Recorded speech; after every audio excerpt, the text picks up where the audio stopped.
Salam alaikum, chers élèves. Ravi de vous retrouver.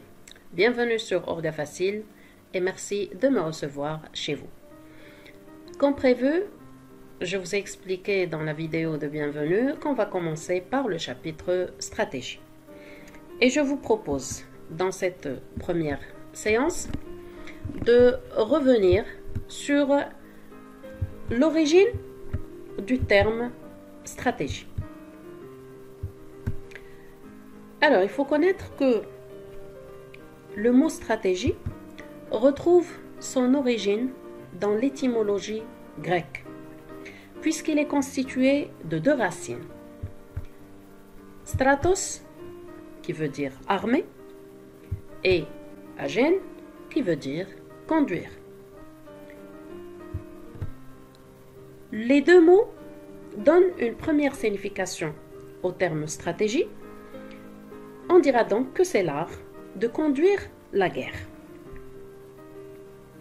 Le mot guerre évoque automatiquement le domaine militaire. Pourquoi donc on parle de stratégie pour l'entreprise? Eh bien, la réponse est très simple. Par analyse faite, il a été découvert qu'il y a de grandes ressemblances entre le domaine militaire et le domaine économique, là où évolue notre entreprise. On fera donc une petite comparaison rapide entre les deux domaines, le domaine militaire et le domaine économique. Premier point, c'est que dans le domaine militaire, on va se battre contre des adversaires. Eh bien, c'est la même chose dans le domaine économique. L'entreprise devra tenir un combat contre ses concurrents. Pour gagner une guerre dans le domaine militaire, il faut détenir les meilleures armes. Alors, pour l'entreprise, son meilleure arme, c'est son produit, sans discussion. Troisième point, pour gagner la guerre, il faut mobiliser des soldats. Pour l'entreprise, ces soldats, ce sont ses employés, c'est son propre personnel, ce sont ses collaborateurs.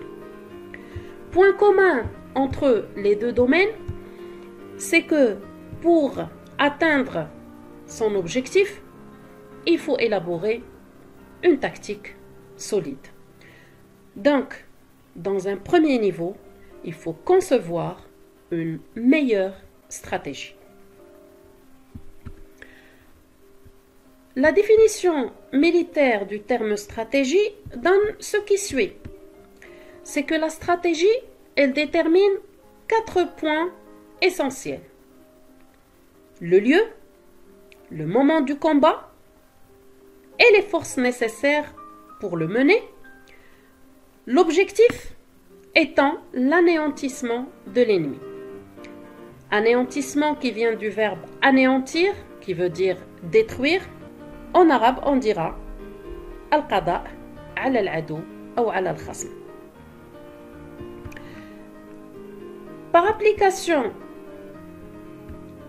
au contexte entreprise, le premier point qui est le lieu évoque tout simplement le marché de l'entreprise. C'est son terrain de combat, pour la simple raison que c'est là où se trouvent ses concurrents. Globalement, on parle d'environnement. Deuxième point, c'est le moment, donc le temps. Date de début de la mise en œuvre de la stratégie, date de fin, durée globale de la stratégie, ce qui fait, on évoque le terme horizon temporel, al-ufuq az-zamani.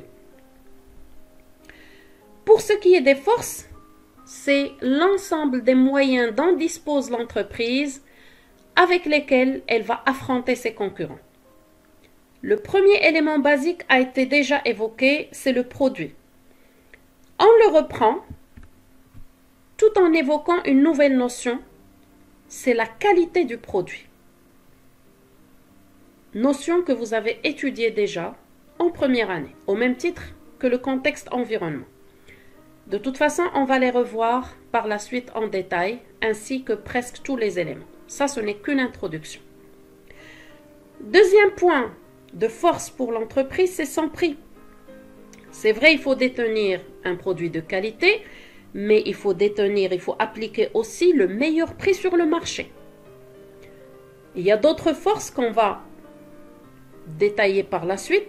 Sa force humaine, donc sa compétence humaine, la compétence de ses employés, sa force technologique, c'est le fait de détenir un équipement performant et ainsi de suite. L'objectif reste toujours le même, c'est anéantir, comme on a dit, notre ennemi. C'est donc vaincre l'ennemi, c'est gagner la guerre contre le concurrent. Cette fois-ci, la guerre, c'est une guerre commerciale, on ne parle plus de guerre militaire. Donc l'objectif en un mot, c'est tout simplement la recherche d'une victoire. À partir de là, on peut déjà attribuer une première définition très facile et très simple de la stratégie en disant que c'est l'art de mobiliser ses forces en vue d'une victoire. Mobiliser ses forces, ça veut dire rassembler et exploiter ses moyens, la victoire étant toujours l'objectif recherché. Sauf que, stratégiquement parlant, il ne faut engager ses forces que dans le terrain où le gain est sûr. C'est-à-dire qu'on ne va exploiter nos moyens que dans le terrain où la victoire est certaine. Sur ce, j'espère que cette première séance vous a été bénéfique. Soyez au rendez-vous pour les prochaines séances. دمتم في رعاية الله وإلى اللقاء.